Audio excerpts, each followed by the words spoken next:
Arjuna asks a very pertinent question. You have told me to move towards the perfection. I would be able to get moksha.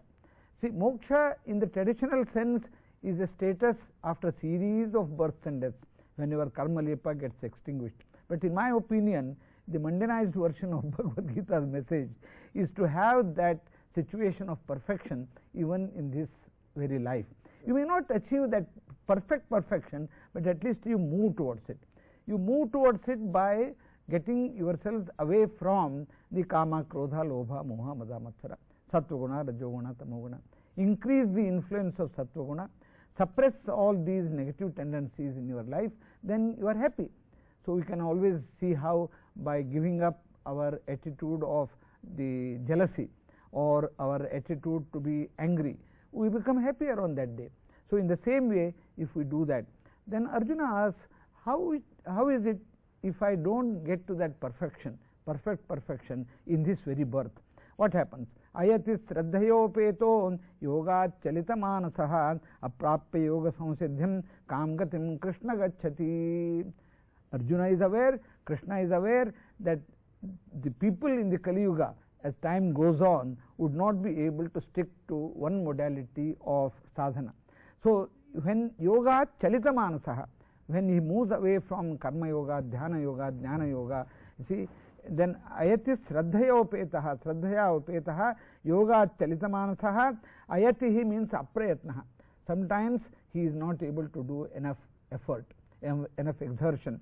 Then your mind moves away from dhyana yoga. Then what happens? Aprapya yoga samsiddhim.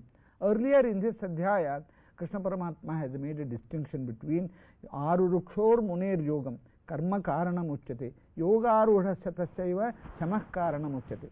All of us are in the process of climbing the ladder of yoga.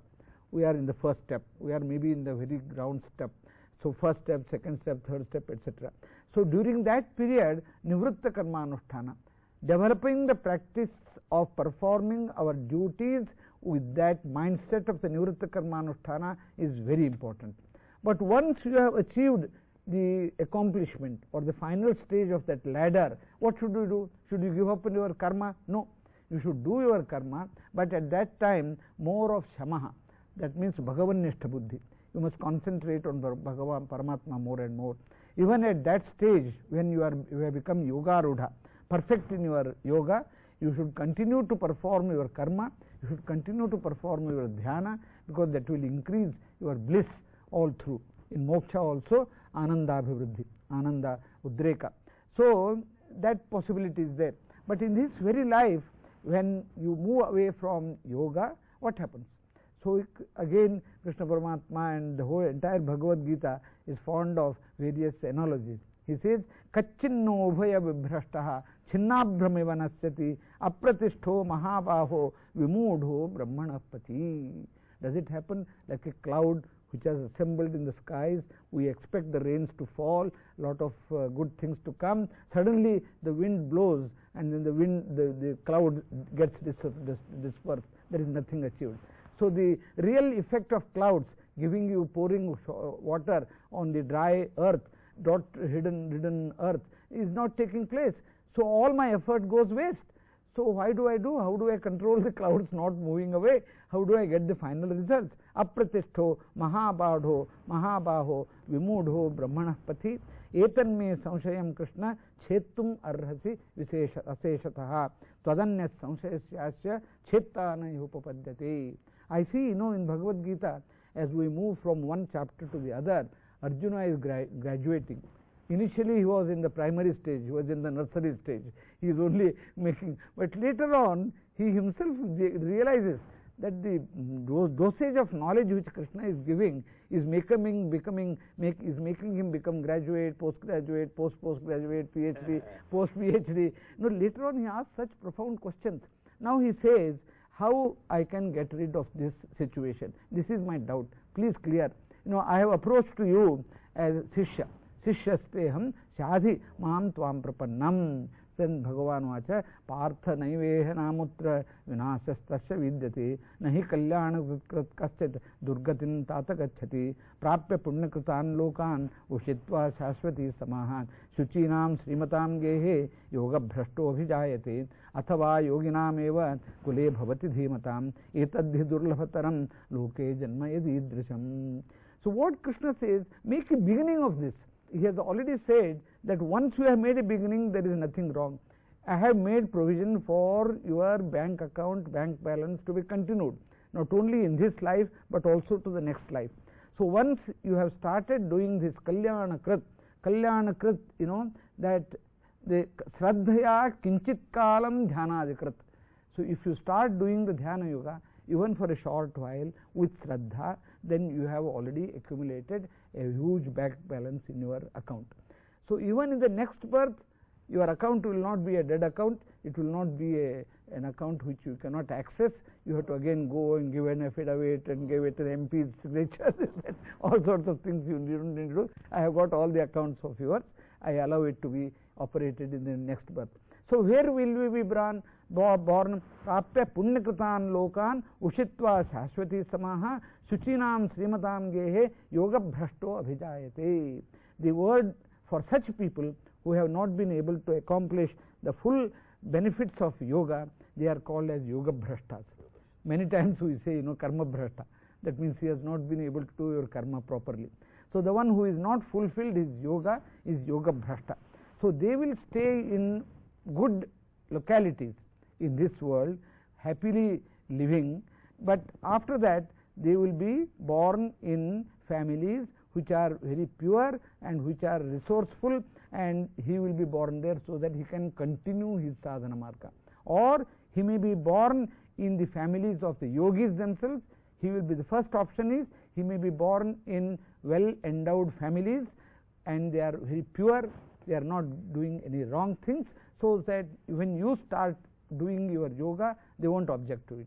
There would be a very convenient, favorable environment created, and I assure you that you will be born in such families. Or you will be born in families who themselves are yogis, so you also get your opportunity of continuing your sadhana and also getting inspiration from those who are already perfect. Etadhi durlabhataram loke janma yadidrisham. Many times we say, you know, that if we are born in a good family, my father is a good scholar, he is a tapasvi, he was being referred to as a tapasvi, you know, then it's good fortune of my deeds of the past birth. So only when you have done good things, you know, this, the Brahma Sutras, Sadhana Adhyaya, the first sutra says, Tadantara Pratipattau Ramhati Samparishvaktaha Prashna Nirupanabhyam Om. Tadantara Pratipattau, Om Tadantara Pratipattau, Dehat Dehantara Pratipattau, Ramhati Samparishvaktaha.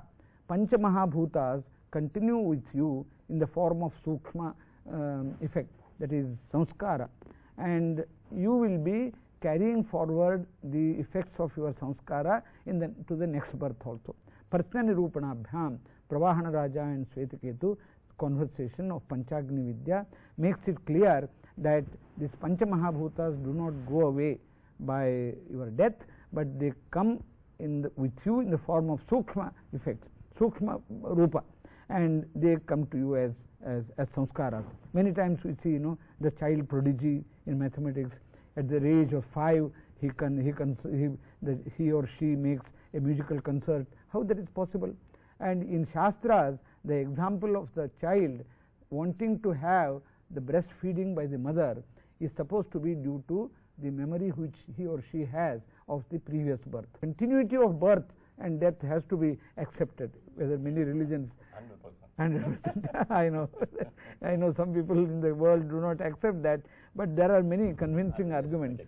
Yeah, please. Because they deny, of course some religions they deny, no, reincarnation theory doesn't, we don't accept, but it is there. Yes, there. In their own books, in their own religions, you just see, in so many places it is there. The reincarnation principle is used. You know, for some good reasons. I was told actually, King Solomon, he removed the word reincarnation and introduced the word resurrection. Just to tell the people there's only one time. You make it or leave it. You got to go back to God at this time. Go to heaven this time only. Well, that must have been done to convince them that going to God. Yeah, so but the reincarnation principle, because Bhagavad Gita means it starts from its base is the reincarnation principle. Exactly. Janma, Mrityu, Jara, Vyadhi, Dukkha, Dosha, Anudarshanam. Yeah. Birth, death, old age, and disease, full of pain. You stop the cycle of birth and death. Oh, Arjuna, you're talking about small, petty problems. These are all the problems. The main problem is Janma, Mrityu, Jara, Vyadhi. You stop the cycle. Dukkha, Dosha, Yeah. How is that possible? You surrender unto me. Sarvadharman, Pratyajya, Mamekam, Sharanamrita. Ham tam sarvapapebhyo. Mokshishan maschaha. You say, abandon all kinds of religions and surrender unto me. I relieve from sinful activities. I'll give the liberation. Masachaha, you don't fear. Don't worry. I am there. So this reincarnation principle, it is there. And many big psychiatrists, I read a lot of books actually. I read a lot of the psychiatric books. Many people, they all agree. Maybe psychiatrists, only thing they don't come out openly. It may disturb the people. Disturb the people and their beliefs, So they just relax and keep quiet. Many psychiatrists, they know the principle of reincarnation is working. One person, brain-wise, the big psychiatrist, very elderly person in 80s, he has brought out many books on this reincarnation, proving to the world it is happening. Purva Janma Samskara is something which is very clearly brought out here, and that is reality. And we experience that, and the more we see, that will motivate us to do good things in this birth itself. So you may get rewards in this birth or in the next birth, but keep on doing good things. The fact that we are engaged in discussing on Bhagavad Gita will be stamped on the chip of our soul as a good thing that we have done in this birth. So it will be giving good rewards to you in this very birth, in this very world. I become a more composed person. I do not get disturbed when wrong things happen, or I see people doing wrong things. I will not get over perturbed in my own experiences of joy or sorrow. That is the reward that we get by practicing or Bhagavad Gita. So he says, Tatratam buddhi sanyogam labhate paurvadehikam tatate cha tato bhuyaha samsiddhau kurunandana tato bhuyaha. Whatever you had done earlier, starting from that point, you will try to do something more. Purvabhyasena tenaiva hriyate hyavachopi san jidnyasurapayogasya shabda brahmati vartate.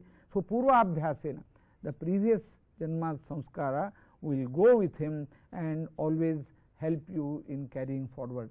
Prayatnadyatmanastu yogi samshuddha kilbishahan aneka janma samsiddhaha tato yati param gatim. Tapasvibhyo adhiko yogi jnanibhyopi matodhikaha karmibhyaschaadhiko yogi tasmad yogi bhavarjuna yoginam api sarvesham madgatenantaratmana shraddhavan bhatite yomam same yuktatamo mataha. So he gives lot of emphasis, importance to the persons who pursue the path of yoga. Yoga, as we have realized earlier, is jnanopaya. Yujjate phalam anena iti karanam vitpatya yogaha upaya paraha. Here jnanopaya. So dhyana yoga is also one instrumentality for realizing true knowledge. And once you do it with shraddha, with bhakti, you would be getting the Bhagavad Prasada. So mundanized version of it is that if you do your prescribed duties with shraddha, devotion and attention, you will be able to realize perfection in your own performances. So with this, in the sixth adhyaya, which is called as Atma Sanyama Yoga, we have very profound principles and messages for our everyday life, and we should recite, as our professor said, and as you practice, recite the slokas and get the messages not only to ourselves but also to the people in our family, to the students in an institution, or to the officers in an office, so that we will be moving towards a more harmonious, happy society in the near future. Life is not regulated, there will be a chaos. Regulated life, as you said, the regulated life leads to mode of goodness, sattva-guna. Without sattva-guna, it's only a disturbance actually. Disturbance in the family, in the society. Why? Tamo-guna is very low level guna, mode of ignorance, is always sad, is always depressed. There's no future for him actually, if he stays in tamo-guna, mode of ignorance. Passion, in the beginning, you are happy. In the ending, you are very sad. Tamo-guna, in the beginning, you are sad. In the ending, you are sad. Sattva-guna, the mode of happiness. Mode of happiness is a mode of goodness. You are always happy and you have knowledge. The quality of Sattva-guna is both two the things come, yes. happiness and knowledge. When these two things are there, you are blissful. But Krishna says further, don't stay there only. Yes, exactly. You know, Sattva-guna is a also springboard a to jump. It's a binder. It binds you here actually. You're not supposed to get bound here. This is a place of birth and death. This misery is there. Because what is permanent here? Ashashvatam dukhalayam. Mamupatya punajarma dukhalayam shashvatam napnontir mahatmanaha samsiddham paramagataha. You know, it's dukhalaya, Arjuna. What you can establish here? What you can establish, everything is temporary. Everything, people will just fade away like that actually. Whatever we achieve, everything has to fade away. So we got to come out from that.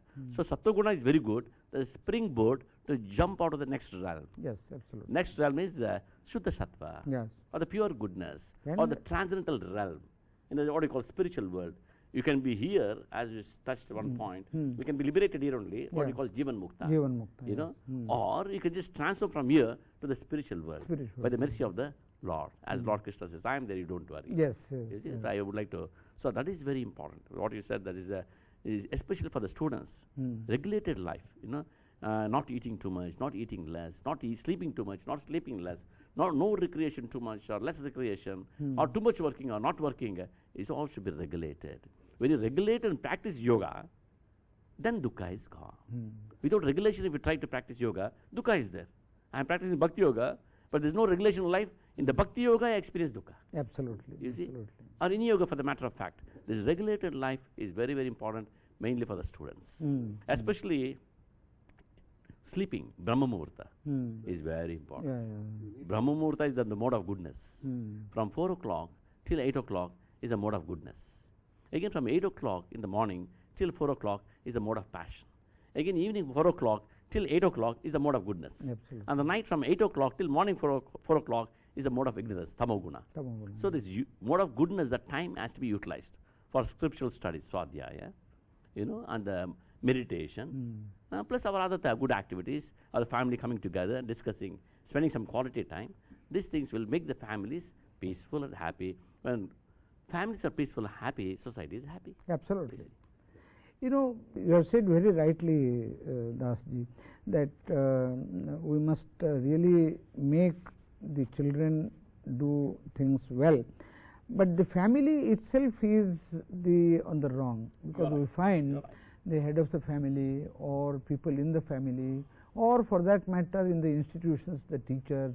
That is why Krishna Paramatma says, Yadyad acharati sreshtaha tattadeva yatarojanaha sayat pramanam kurute lokas tadanu vartate.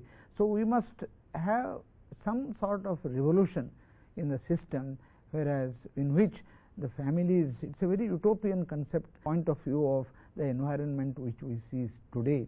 You know, parents say get up early, but they themselves get up late. Yes. Parents say that take bath and do puja, they themselves don't do it. And this kind of environment, you know, I am reminded of my respected father.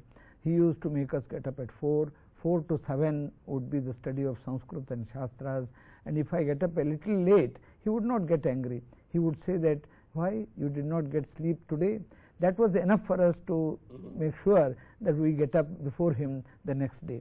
So that kind of respectful relationship between parents and the children is something which is fast disappearing from our midst due to various factors, like, you know, demonstration effect of the outside world, globalization. Of course, I am not wanting to say that we must go back to the old cocoon kind of our Kupamanduka vritti, but we must very soon induct certain disciplines at the family level, so that we get, and at the institutional level, where the teachers themselves do things in the value-based framework and become the icons for the students.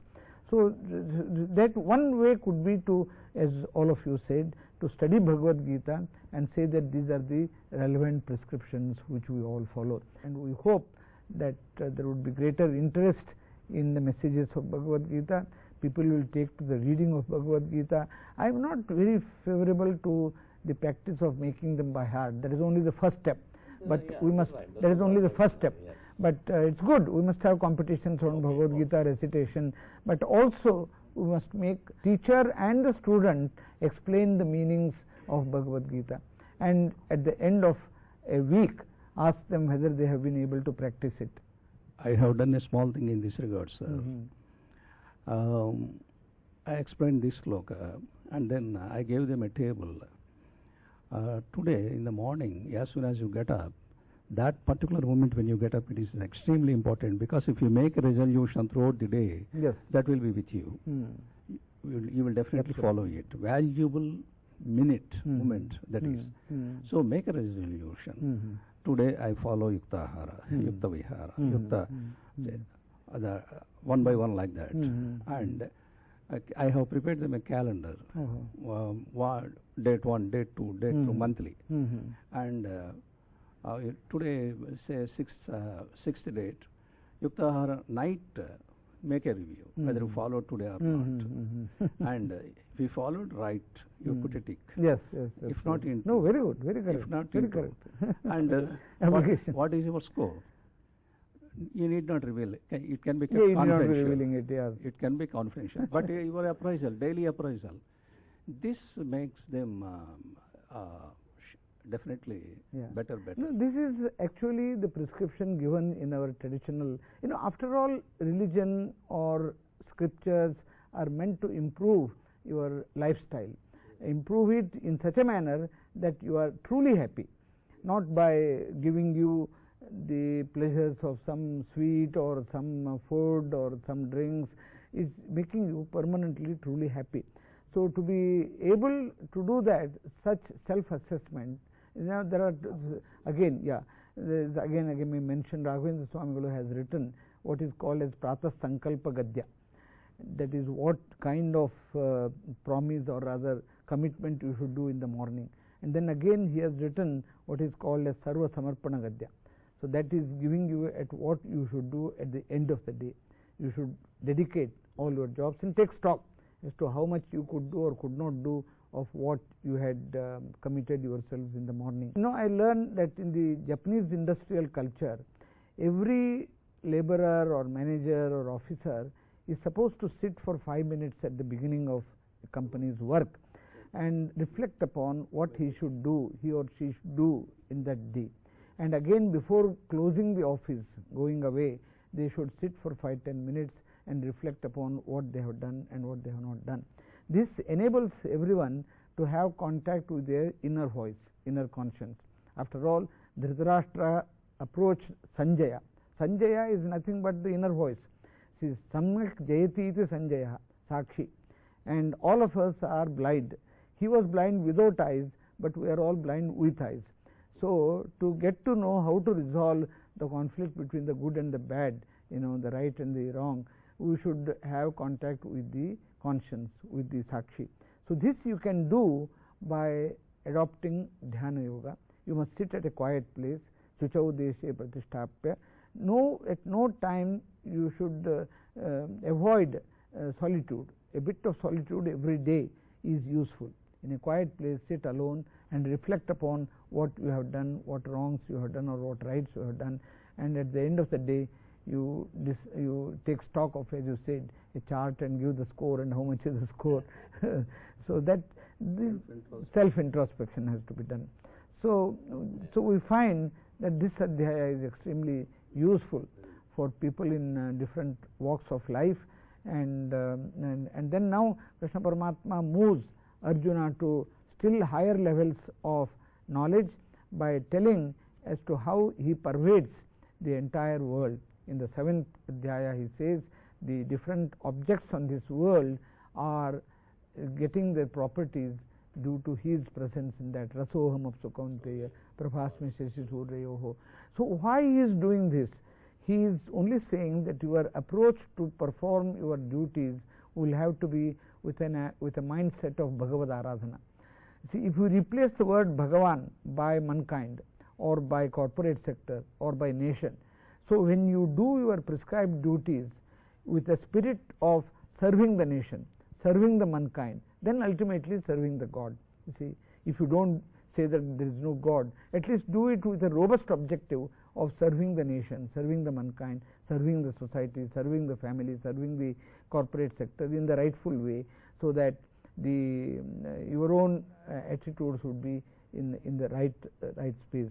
So that is the message. You should not have personal agenda in doing that. Is causing a lot of problem in our present day society.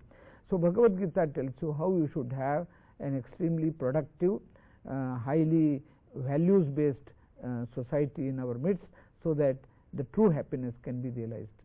So we will say the final sloka: Yatra Yogeshwarah Krishno Yatra Partho Dhanurdharaha Tatra Srir Vijayo Bhutihi Dhruva Nitir Matir Mama. Sri Krishna Arpanamastu.